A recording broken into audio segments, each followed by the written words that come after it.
sans plus tarder, je vais laisser la parole à Camille. Et c'est parti. Bonjour tout le monde. Donc, je m'appelle Camille, je travaille au Centre d'art passerelle à Brest. Je suis la collègue de Thibaut que vous avez rencontré ce matin. Et ma présentation s'intitule « Le livre comme objet de médiation, accompagner la découverte d'expositions d'art contemporain grâce aux livres d'artistes pour les enfants ». Donc c'est quelque chose que je fais dans mon travail et je vais vous partager un petit peu des éléments de ma pratique à travers 2 exemples. Donc un peu de contexte, Passerelle, c'est un centre d'art installé dans un ancien entrepôt industriel qui dispose de très grands espaces. Une dizaine d'expositions différentes y sont organisées chaque année, qui permettent donc de découvrir des univers artistiques très variés. Les esthétiques, médiums, formats présentés se renouvellent chez nous tous les 3 mois, ce qui permet de voir la pluralité des pratiques contemporaines dans le domaine des arts plastiques. Alors moi, mon travail à Passerelle, c'est autour de chacune des expositions temporaires, d'élaborer des parcours de visite adaptés à la diversité des publics que nous recevons. Donc mon travail consiste à tisser et entretenir des liens avec de nombreux partenaires à Brest, mais aussi aux alentours, qui me font confiance pour proposer un accueil et un accompagnement soigné aux groupes avec lesquels ils travaillent.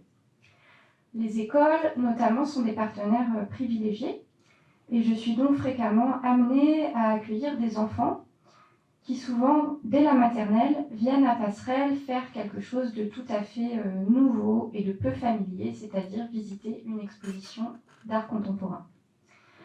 Alors, quand j'ai commencé à travailler à Passerelle en 2020, assez spontanément, je me suis mise à utiliser des albums jeunesse dans le cadre des séances que j'anime au Centre d'art, parce que c'est des objets que j'adore, que je collectionne, que j'affectionne énormément, et qui me semblaient avoir des liens évidents avec les œuvres qu'on présente dans le cadre de nos expositions.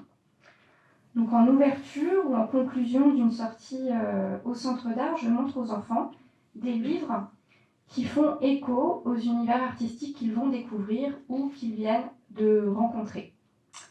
Certaines maisons d'édition, notamment les éditions Mémo, les éditions du livre, La Maison est en carton, pour n'en citer que quelques-unes, se sont spécialisées dans la publication d'ouvrages assez expérimentaux qui bousculent les formats classiques de l'album jeunesse, c'est-à-dire le format habituel de l'histoire illustrée. Ces ouvrages, aux formes parfois déroutantes, au graphisme travaillé, conçus avec des matériaux sélectionnés avec soin, impliquent parfois pour les lecteurs et les lectrices de déplacer les habitudes de lecture. Et en cela, ces livres abstraits, ouverts, ont de nombreux points communs avec les œuvres que nous exposons à Passerelle. Donc, comment j'utilise ces livres pour accompagner la découverte des expositions d'art contemporain ? Comment je fais dialoguer livres et expositions ? Comment je sélectionne les livres ? Je vais répondre à ces questions en développant 2 exemples concrets tirés donc de ma pratique. Le travail mené autour de l'exposition Géographie de Sean Scully, présentée à Passerelle en 2023.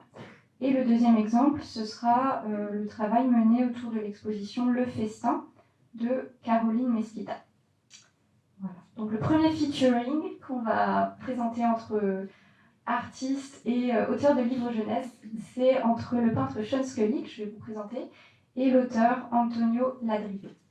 Donc on va commencer par une petite balade dans l'exposition de Sean Scully, qu'on avait présentée d'octobre 2023 à janvier 2024.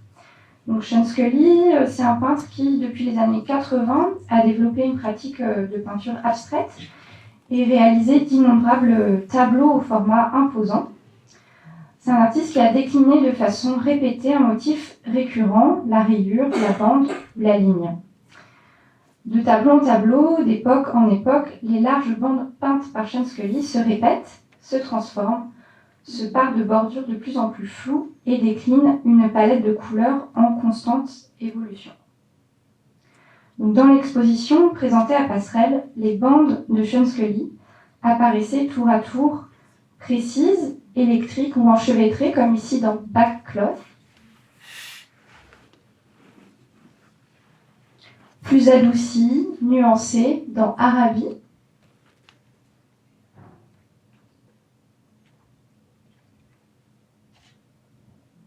Elle devenait épaisse, sombre, sanguinolente dans la série des Ghosts.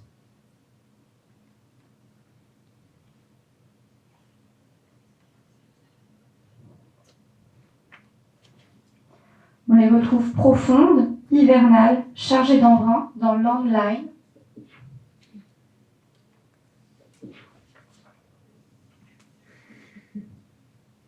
Les rayures se scindent en blocs, deviennent froides, minérales, plus austères dans Doric Europa, une œuvre qui fait référence au temple grec.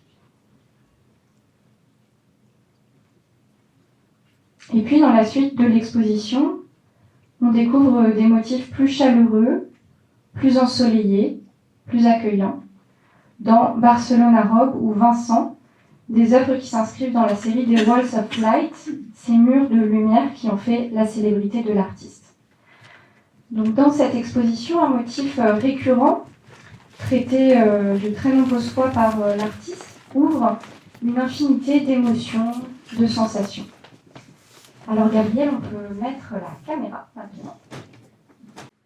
Alors, pour ouvrir la séance à passerelle, j'avais proposé aux enfants un petit échauffement visuel préalable à la visite avec ce merveilleux livre d'Antonio Ladrillo, un petit format carré de 24 pages, relié avec une fine couture, publié par les éditions du livre, qui se présente ainsi avec 2 rayures sur la page de couverture.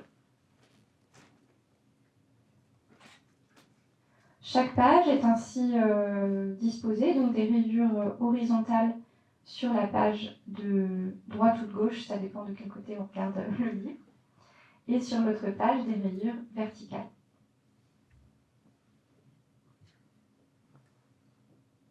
Un système de découpe permet de révéler, de faire apparaître de nouvelles rayures.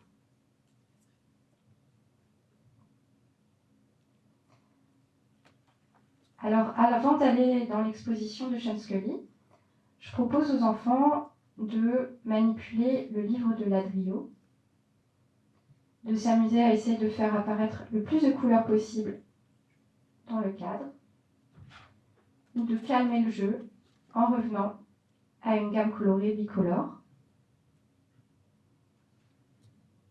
de voir quelles rayures se cachent derrière les différentes couleurs.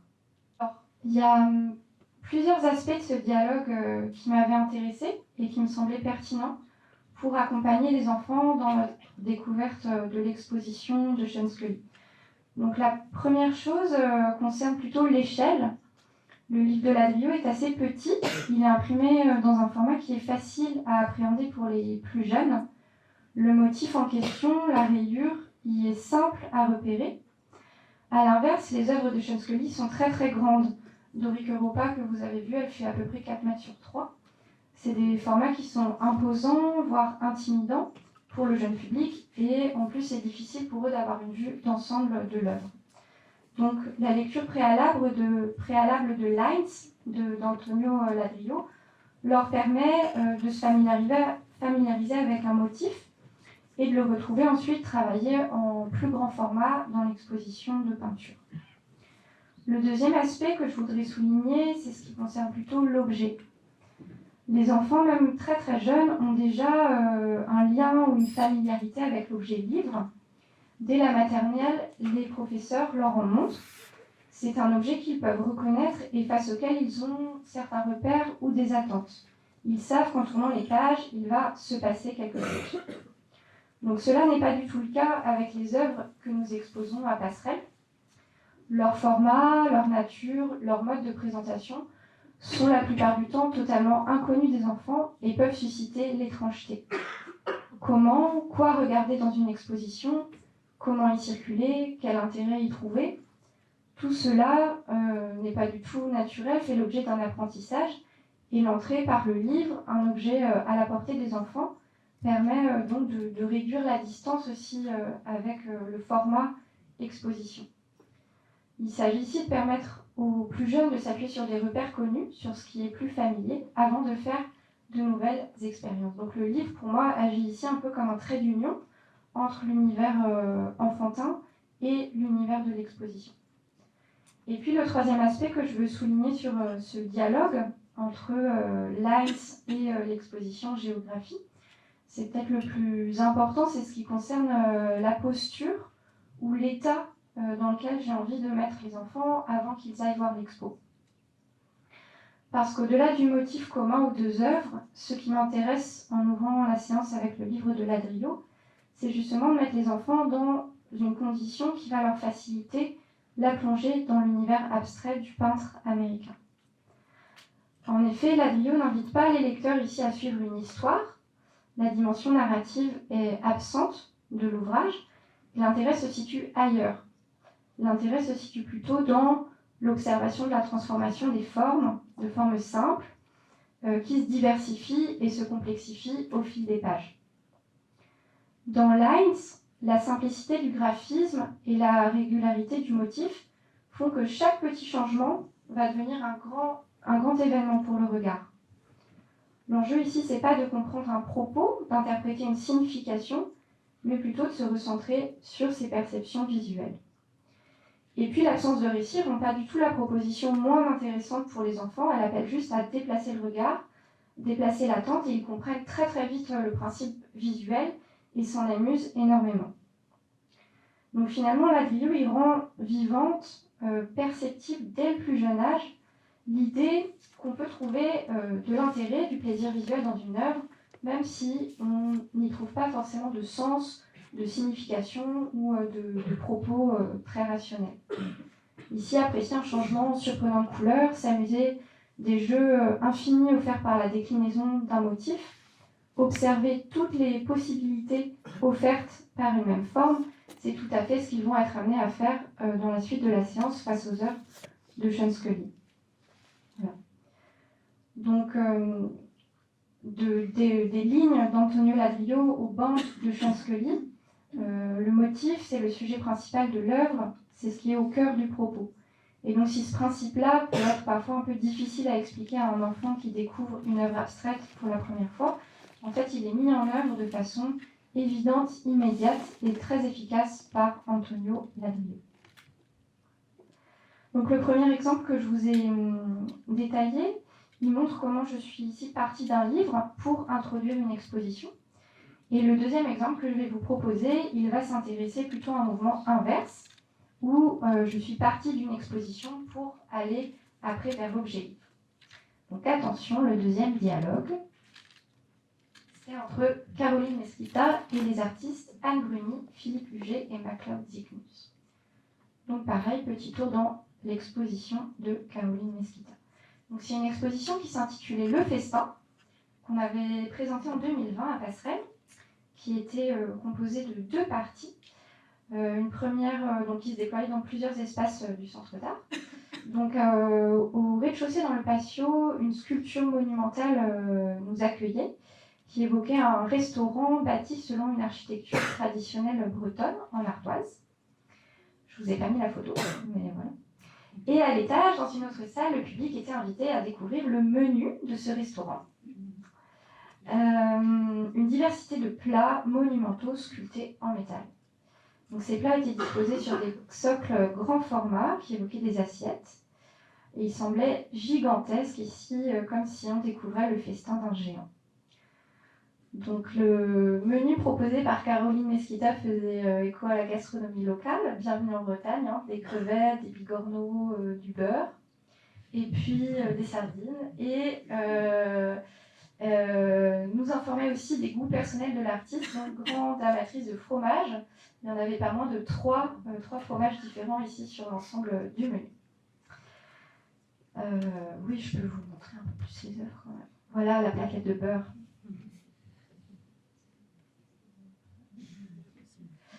Donc, la matière de prédilection de Caroline Mesquita, c'est le métal. Les feuilles de cuivre, d'aluminium ou de laiton étaient ici sélectionnées pour leur proximité avec la couleur des aliments sculptés. Et elle travaille à partir donc, de feuilles qu'elle transforme ensuite en les pliant, en les tordant, en les enroulant. Les feuilles de métal ainsi travaillées semblaient particulièrement légères, rappelant un peu l'aspect d'un papier froissé ou chiffonné, et faisaient presque oublier l'effort physique que la sculpture avait demandé. Donc Caroline Mesquita souligne la proximité de sa pratique de la sculpture avec celle du dessin et la ressemblance du matériau qu'elle travaille, la feuille de métal, avec le papier.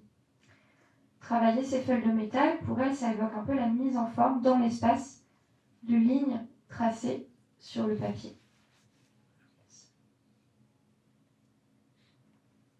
Voilà les licornes. Alors, le livre que j'avais choisi donc, de mettre en lien avec le festin, c'est un ouvrage super. Je ne sais pas trop où mettre mes notes du coup. C'est bon de voir. Voilà. C'est le plat du jour. Un magnifique pop-up. Trop génial. Qui a été publié en 2019 par les artistes Anne Bruni, Philippe Huget et MacLeod Zignus. Donc ici, le livre intervenait plutôt en transition entre la visite de l'exposition et un atelier de pratique que j'ai proposé aux enfants après, puis dont je vous parlerai un petit peu. Donc, il faut que je vous lise le menu en même temps. Oh là là. Alors, qu'est-ce qu'on va manger cette semaine ?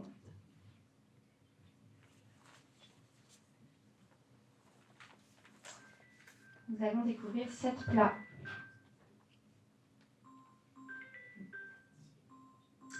Un faux filet de lentilles corail et son panaché de fruits défendus à la sauce bohème.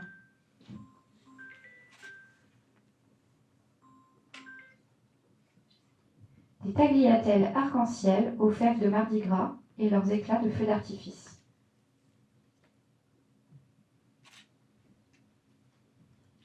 Une rangée de cimes en semoule de blé d'Inde couronnée de petits fours minestrone.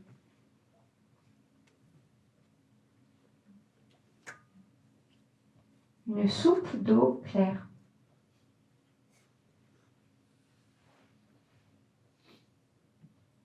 Un trio de boudins de patates douces aux fleurs d'orange sanguine et, pour finir la semaine en beauté,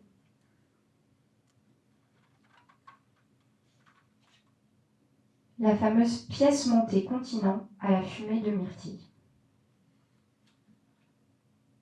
On peut passer sur le diapo.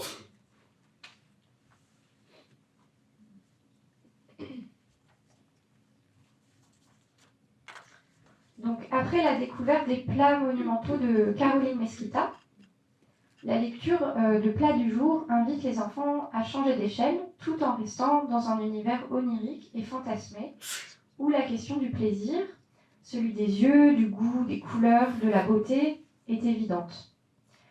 L'atelier proposé aux enfants après cette lecture les invitait à sculpter à leur tour un plat en petit format au moyen de différents éléments métalliques, papier aluminium, barquette en métal, fil de fer et de laiton. Donc il s'agissait ici de les inviter à expérimenter à leur échelle des matériaux similaires à ceux qu'ils avaient préalablement observés dans l'exposition et à les percevoir aussi comme potentielles matières de création. J'avais aussi envie qu'ils s'autorisent des représentations non réalistes, imaginaires, magiques de la nourriture. Et puis l'atelier les invitait à expérimenter la création en volume avec des matériaux simples, à échelle réduite et accessibles pour un jeune enfant. Donc l'œuvre de Caroline Mesquita et l'album Plat du jour dialoguaient à merveille. Au-delà du lien évident avec le sujet de la nourriture et de l'esthétique joyeuse et festive qui est commune aux deux œuvres, ce rapprochement permettait aussi de mieux comprendre, de rendre palpable les parallèles que Caroline Mesquita fait entre le métal et le papier. Parce que dans l'exposition et dans l'album, ce sont bien des feuilles de métal ou de papier qui constituent la matière principale des artistes. Découper, plier, tordre, enrouler, Caroline Mesquita et les auteurs de plats du jour emploient finalement des gestes similaires pour faire apparaître leurs savoureux plats. Donc je vais voilà, je vais quelques mots de conclusion pour finir après la présentation de ces 2 exemples. Donc en ouverture, au cours ou en conclusion d'une sortie à passerelle, les livres d'art pour les enfants trouvent très souvent une place de choix dans les expériences que je conçois pour le jeune public. Au-delà de simples outils favorisant l'appréhension des expositions, ces livres sont à mon sens des objets d'art à part entière qu'il m'importe de faire découvrir aux enfants au même titre que les autres œuvres présentées à passerelle. Mettre en lien ces livres dédiés à la jeunesse avec les œuvres que nous exposons, c'est une façon pour moi de montrer aux plus jeunes que les expériences visuelles qu'ils font, que les émotions artistiques qu'ils ressentent avec les albums jeunesse sont très proches de ce qui peut se passer face à une œuvre d'art. Le domaine de l'art contemporain et celui de la littérature jeunesse peuvent paraître a priori éloignés, mais il me semble que l'appréhension d'un album et d'une œuvre plastique fait appel à une même sensibilité, à un même intérêt pour les formes, les couleurs, les rythmes, les textures. Et donc, relier les livres d'art aux œuvres exposées permet finalement de rendre cette proximité plus évidente et palpable, et me permet d'inviter les enfants à tisser des liens de familiarité avec les expositions, comme ils en tissent souvent déjà avec les livres. Finalement, c'est l'ensemble des découvertes qu'ils viennent faire à Passerelle, des œuvres, des livres, qui participent pour moi d'une éducation vivante, joyeuse, fluide aux arts plastiques, et qui ne se restreint pas à une simple transmission de connaissances sur des œuvres, mais s'apparente plutôt à une multiplicité d'expériences que j'invite les enfants à mener lors de leur venue à Passerelle. Voilà, j'ai fini. Je peux répondre à des questions si vous voulez.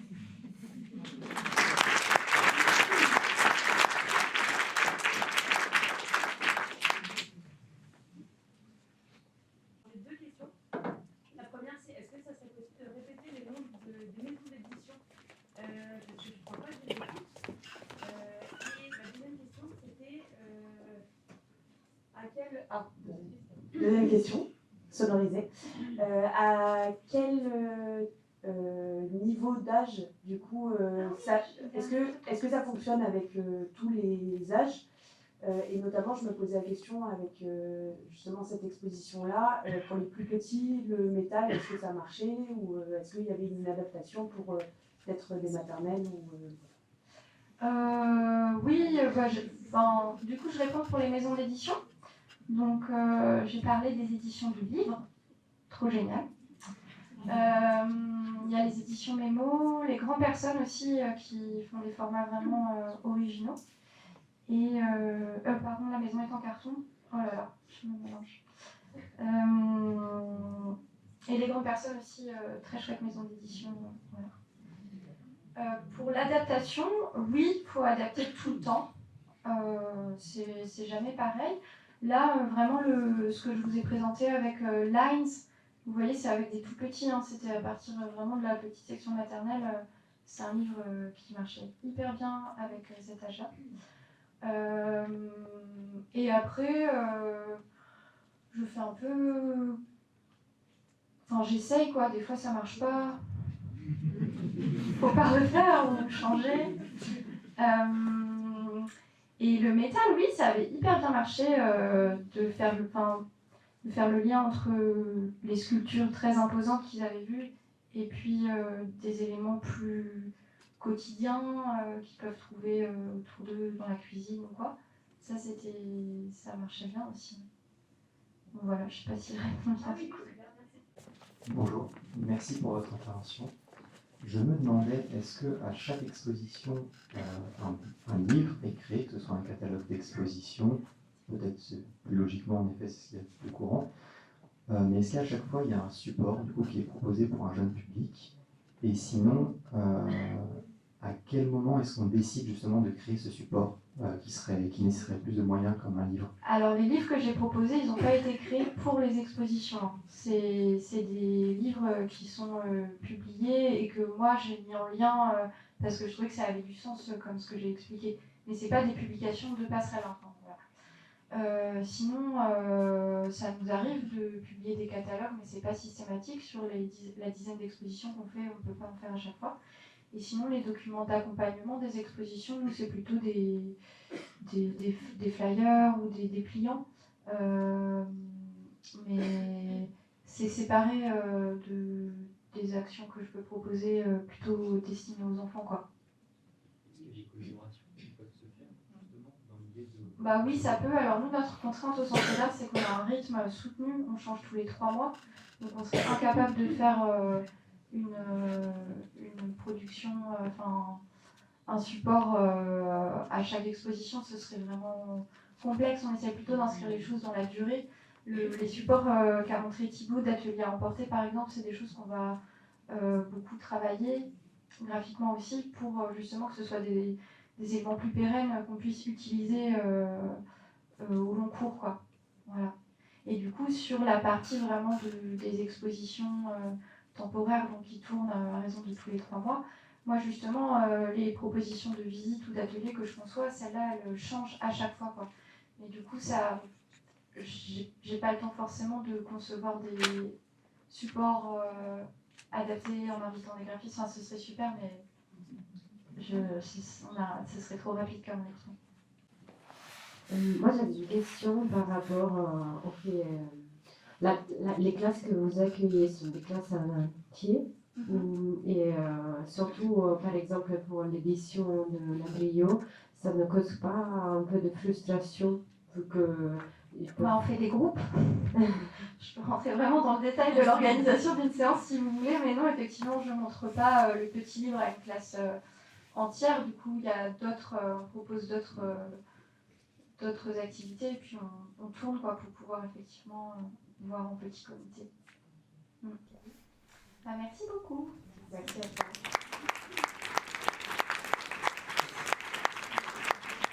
Du coup, j'invite nos prochaines intervenantes à s'installer.